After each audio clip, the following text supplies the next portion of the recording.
Good afternoon. Take your seat.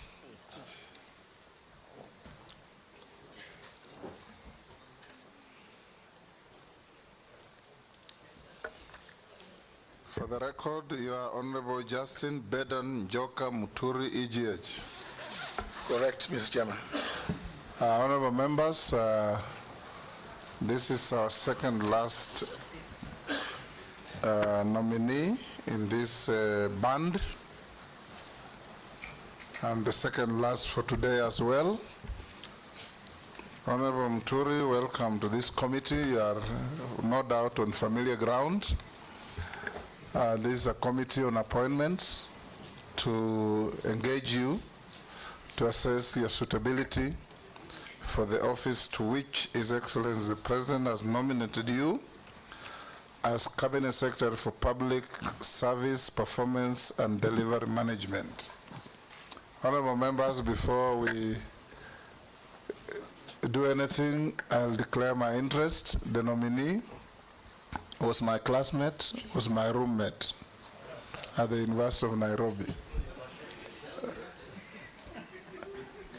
And Posing, you better understand, the University of Nairobi, not Nairobi University. The University of Nairobi? Yes. Alumni? That will not in any way prejudice my ability to chair this committee, to vet my classmate, roommate, and friend. I have not said this of any other nominee, because this is the only nominee I have that relationship with. Honorable nominee Muturi, you will take an oath. You have sat where I'm sitting before. You are of the faith, either Bible, is it called Gita, or Quran? Which one? Bible. So be upstanding, take the Bible in your right hand, and recite the oath. I, Justin Bedan Joka Muturi, swear that the evidence I shall give before this committee on the matter under its consideration shall be the truth, the whole truth, nothing but the truth, so help me God. Thank you. You may sit and sign to the oath.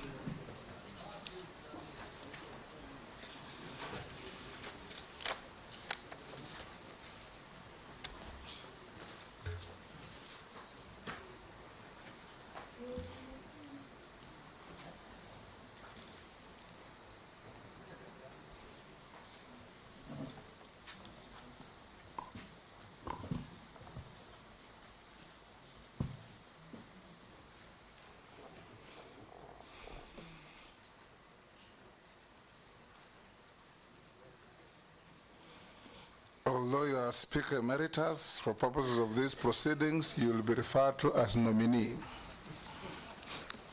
Nominee, we want to start by, for the record, introductions.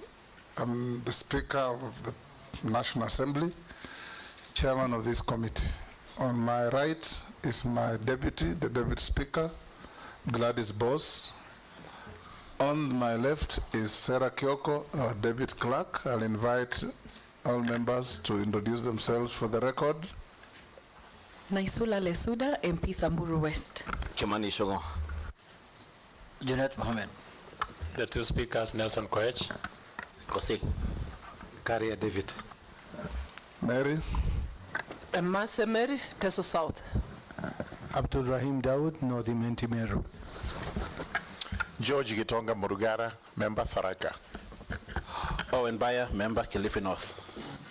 Robert Mbui, MP Kadhiani. Stephen Mule, MP Matungulu. Dido Raso, MP Saku. Abdi Shurie, Balambala. Rehab Mukami, Nyeri. Caleb Mrs. Sabuti. We'll start in earnest. Before we ask any questions, if you have your documents, give them to the sergeant to pass on to the clerk to verify the same. I'll ask you to introduce yourself, even as we know you. your name, your educational background, your work experience, and your key competencies that make you suitable for appointment as Cabinet Secretary in less than 5 minutes. Thank you, Mr. Chairman and honorable members. My name is Justin Muturi, Cabinet nominee for the docket of Public Service and Human Capital Management, according to the letter that I received. My educational background, I may start by saying that I went through local primary schools in the village where I was born in Embu. Left the village, went to Kangaroo School, and for 6 years, and thereafter to the University of Nairobi, where after completion, I joined the Kenya School of Law for a diploma in law.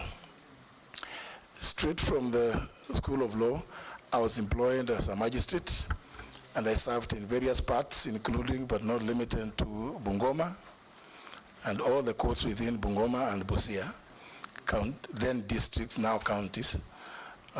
Moved to Kiambu in Githunguri and Thika, moving on to Machakos, and finally in Nairobi, where after a period spanning about slightly over 15 years, I resigned to go to venture into politics. At my first attempt in 1997, I did not succeed, but soon thereafter, the vacancy fell, the seat fell vacant through death, and I was elected as Member of Parliament for Siakago constituency, as it then was known, after which I joined Parliament, and in 2002, December, I successfully defended my seat and returned back to Parliament, where I served as opposition chief whip then, because the party on which I had been elected and been trounced very badly in the 2002 general elections, and we became the opposition. While in Bunge at that time, I was also elected by my colleagues to chair the Public Investments Committee, where some of the people who served me, I can see are to the left of Mr. Speaker, Chairman, and a few other officers. Mr. Chairman, in 2007, I lost the parliamentary seat, and I was out of Parliament for 5 years, during which period I was deeply engaged in the constitutional review programs that were there. And I was finally elected as to chair the Center for Multi-Party Democracy. After that, Mr. Chairman, in 2013, after the general elections, I was elected the Speaker of the National Assembly, a position I held for 2 terms. In the elections of 2022, Mr. Chairman, I did not run for any office, but I joined through a coalition partnership agreement with the teams that formed Kenya Kwanza, initially being the United Democratic Alliance Party, Ford Kenya, and ANC as leader of the Democratic Party. Subsequently, His Excellency the President appointed me through a nomination that was approved by this House, by this committee, recommended for approval by this committee to the House, subsequent to which His Excellency the President appointed me as the Attorney General, the 8th Attorney General of the Republic of Kenya. I served in that position for a period of 20 months and 15 days, up to the 11th of July 2022, when I tendered my resignation. Thank you, Mr. Chairman and honorable members. Thank you. Welcome to Boma Mabati Factory Limited. Place your order online at bomamabati.co.ke and get instant quotation. Boma Mabati is tough, quality and trusted brand which is KEBS certified. The designs comes in different colors. Boma Mabati, Mabati ya kila Boma. David Speaker, any question? No questions. No questions for my senior. Thank you. Majority Leader. Thank you, Honorable Speaker. CS nominee, there is a government internship program under the Ministry of Public Service, and many of us have messages from Kenyans, especially young Kenyans who have gone through the internship program, asking what is the plan of onboarding them as permanent staff in government or linking them with other state agencies, for permanent and pensionable jobs.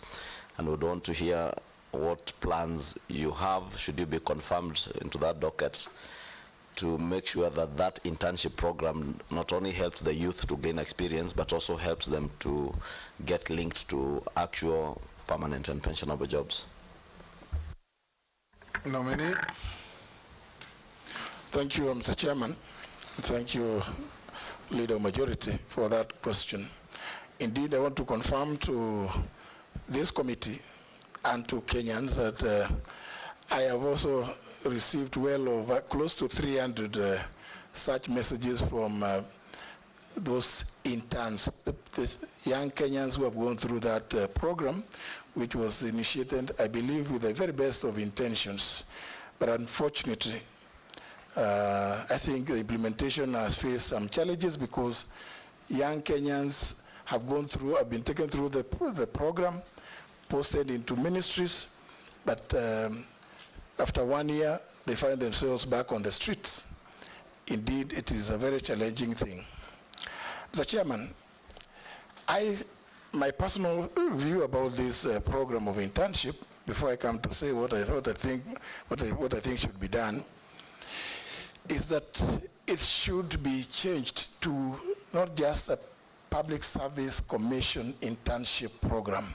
It should actually be a Kenya national internship program where both government and the private sector become active players. I believe it would have been much better if the program had involved the private sector, because the skills that these young Kenyans have are varied. They're not necessarily trained to go and work in the public service. Because sometimes you may find a university graduate that has been trained in agriculture, for instance, being taken to the Ministry of ICT. They will just be there for those 12 months and the stipends that they are given. After 12 months, those kids have really gained very little in terms of the field that they were trained in by way of experience. So, Mr. Chairman, my view is that this program should be worked, reworked, re-engineered, so that the young Kenyans that are taken into it are taken including the private sector, where indeed the private sector would be encouraged. Either government of Kenya, because Parliament gave the resources to the Public Service Commission to employ those or to engage those interns. But if we expanded it, it means that either the government of Kenya would have young Kenyan interns being taken to various places in industry, both in the public sector and in the private sector, where their skills would be much more relevant and would be much more useful.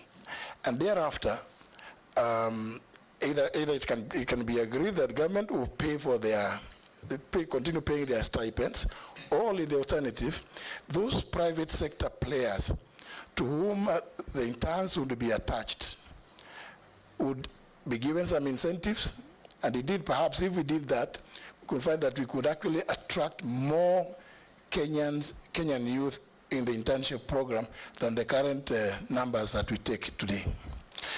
Moving forward, Mr. Chairman, I think it's not right to assume that governments can employ every Kenyan that has gone through school. But on the other hand, government has a responsibility. We all have a responsibility in leadership to ensure that we grow the economy of this country so as to be able to attract as many of our young, talented Kenyans into the job market. Therefore, Mr. Chairman, this is a program that I intend to, if I find favor, as Mr. Chairman, you have, I've heard you say from time to time, you have find favor with this committee and the House and get confirmed into this position through appointment. It is something that we will need to sit with the Public Service Commission because, as you would appreciate, the role of the ministry is to facilitate. And, you know, here, Mr. Chairman, it's good for me to point out that public service spans across every arm. So that, indeed, Mr. Chairman, even the policeman on the road is the public service. The doctors and the health personnel are also doing public service. So it's a ministry that I find quite interesting. It permeates every sector of the public service. But more specifically, to respond to the issue raised by the Leader of Majority, which has also been raised with me, as I said at the beginning, it is to sit with the Public Service Commission and see how best to address the plight of the various cohorts, because very few, Mr. Chairman, have been absorbed in the public service. And these are our children. We all must feel for them. We see how best to have them placed in well-paying jobs and so remove them from the streets. Thank you, Mr. Chairman.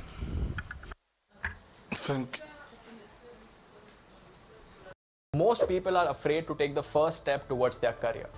But what if I told you, the first step towards your dream job is free, if you have a dream? Mary?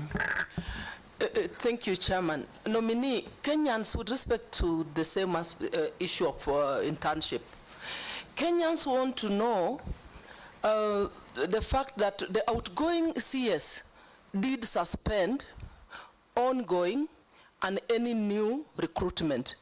If you are approved, what you're going to do about that? He had proposed a formation of a tripartite committee to look into all those issues.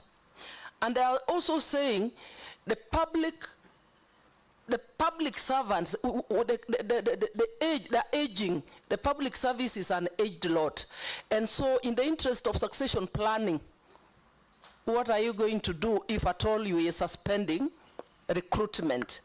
And finally, they're also saying they're raising the concerns on corruption and nepotism, where jobs at the public service are also going to the highest bidder or to whom you know. So if you are approved, what are you going to do about it? So kindly speak to those issues and you'll be, so that we do not bring up the issue again. Thank you. Chairman, this is just a supplementary question. I hope I don't lose my slot later, because I'm very interested in this.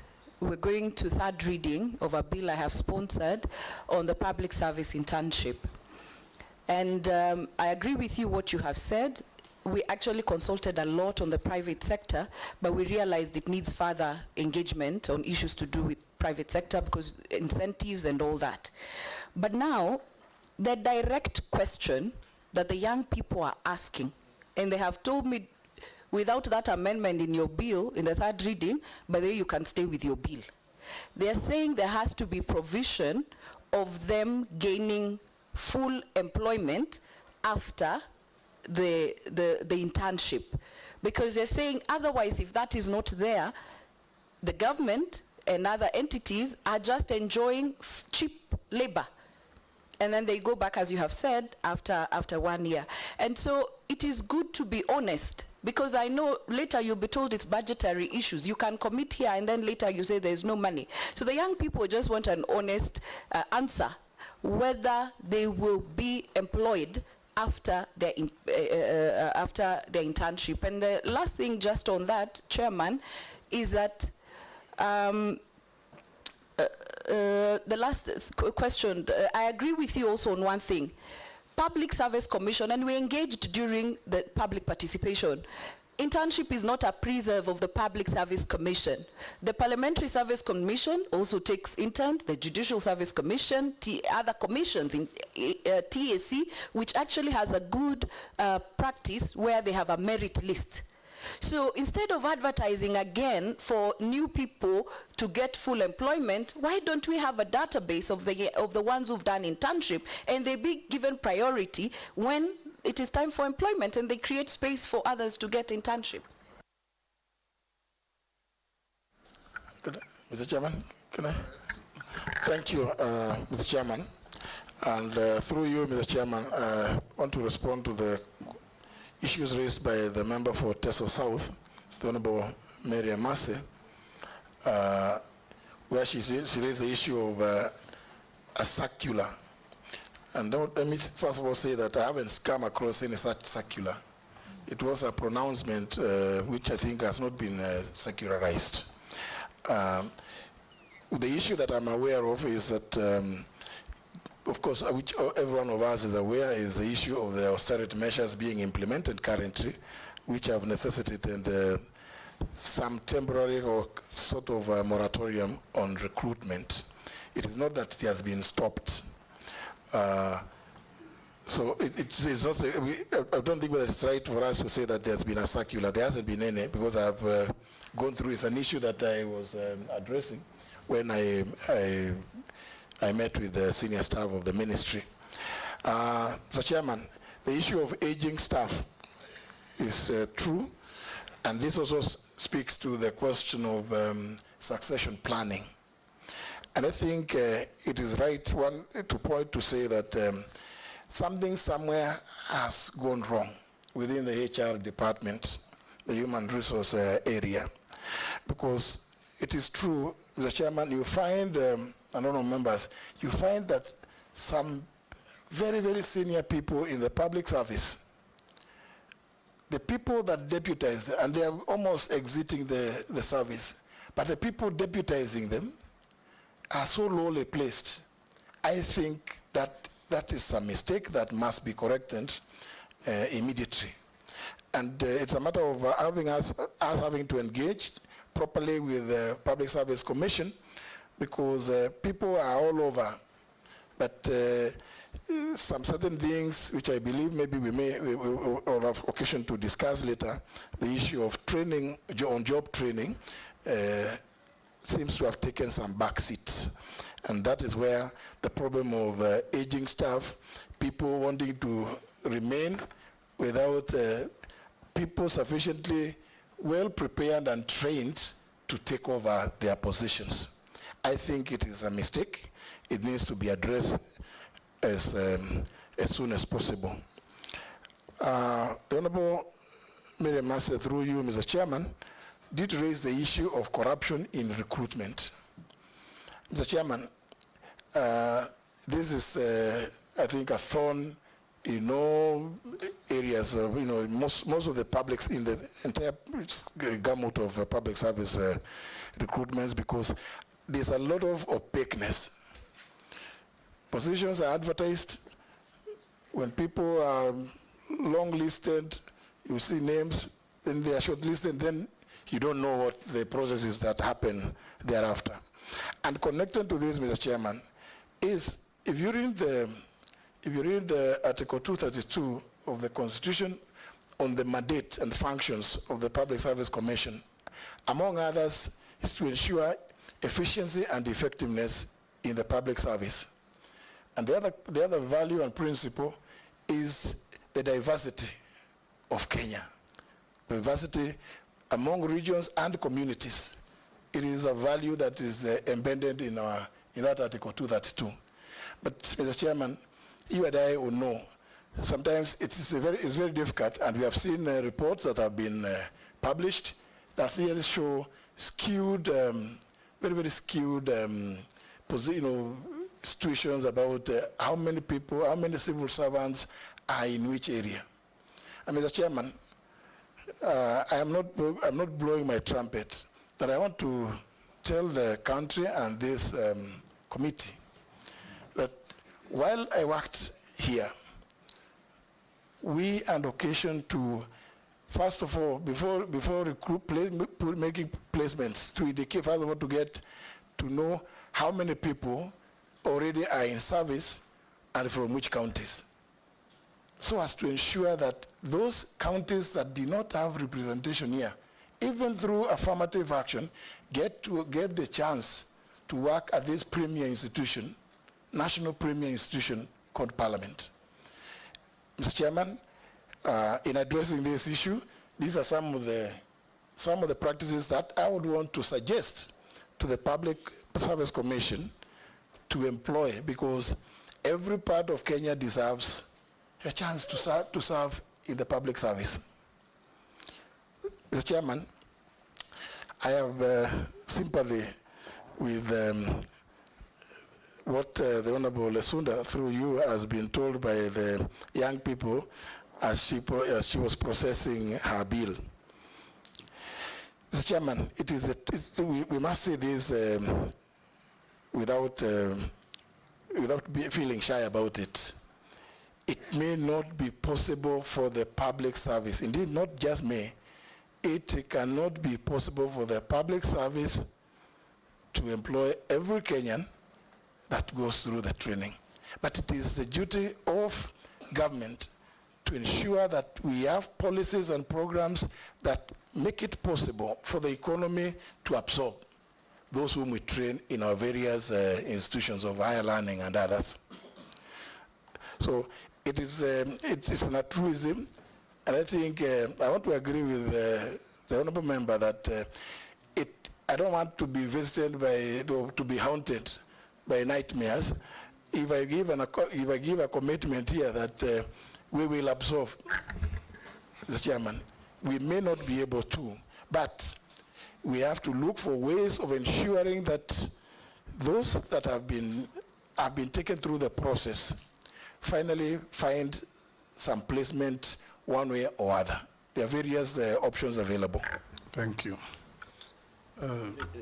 Before he moves out of that, Honorable Speaker, would you then, if you may not assure them of placement, but at least priority when opportunities arise, especially now that there has been a pronouncement that those who are above 60 years of age will not have their contracts being renewed or extended?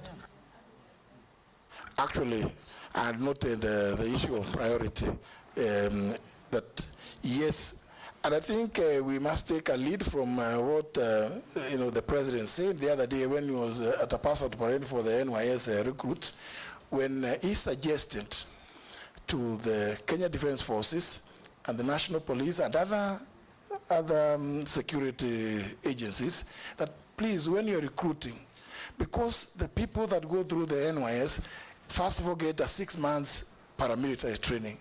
So it makes perfect sense that if possible, do about 80% of those, and they come from every corner of the Republic.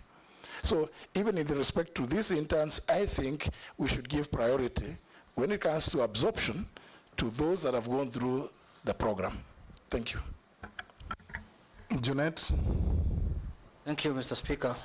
Mr. Chairman, through the nominee, there are one of two issues is for clearing the air, and one is a question. The ones of clearing the air is you served as Attorney General for the last, let's say, 2 years now, a few months remaining.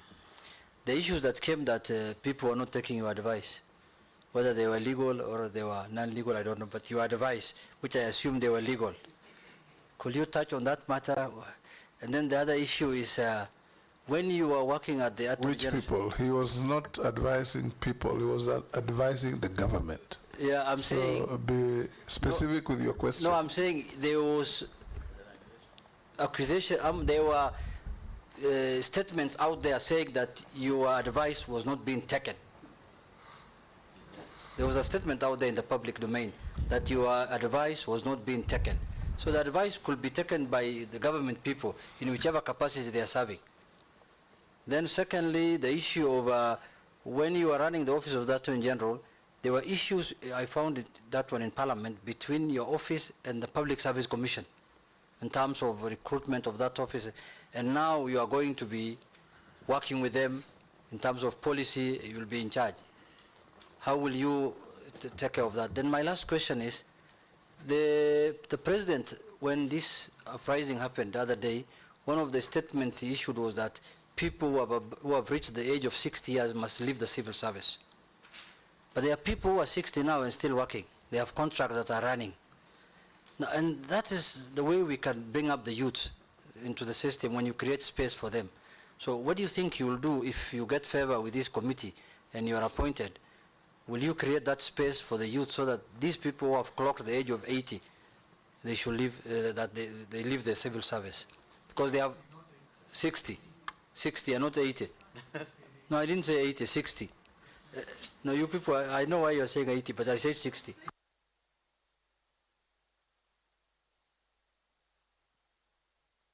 Pass. Posing. Thank you, Speaker, and the nominee, Speaker Emeritus. One is, should you get favor, now that the word is popular, should you get favor from the committee and approved by Parliament? Please, what practical thing will you do? Will you audit or something like that in terms of community balances, in terms of employment in public service?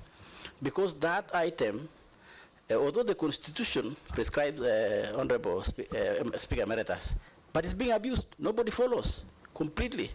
And therefore, it's very skewed. Employment of government in public service is very skewed. So what will you do, an audit or something like that? And how will we know that actually you did that? Number two is have an overlook or a compound look at the counties' public service. Public service. I think, Honorable Chair, if there are people who are, I will say they are suffering psychologically, are almost the entire employees of counties. Entire counties in this country, 47. Why? Because when a governor leaves, another governor comes, there's a lot of sacking. Everybody's going home, you don't know what's going on. And therefore, that imbalances or lack of security or lack of known or policy makes actually compromise public service and services at the counties. So please, should you get favor and approved? I know you have the demeanor, you have you are a leader of this country. Please make sure that you have an overlook of counties. Counties are suffering. I thank you, Chair. Ikaria. Thank you, Chairman. Disciplinary cases for civil servants. Ordinarily, there is an allegation out there that they take too long for the appeals. If an action has been taken by a ministry, so when they make an appeal comes to the Public Service Commission, then it takes unnecessarily too long. And my second question is about your resignation. When you are invited to make your introduction, I heard you say that you resigned. Yes. Are we expecting another resignation after you're approved? Thank you, Chairman.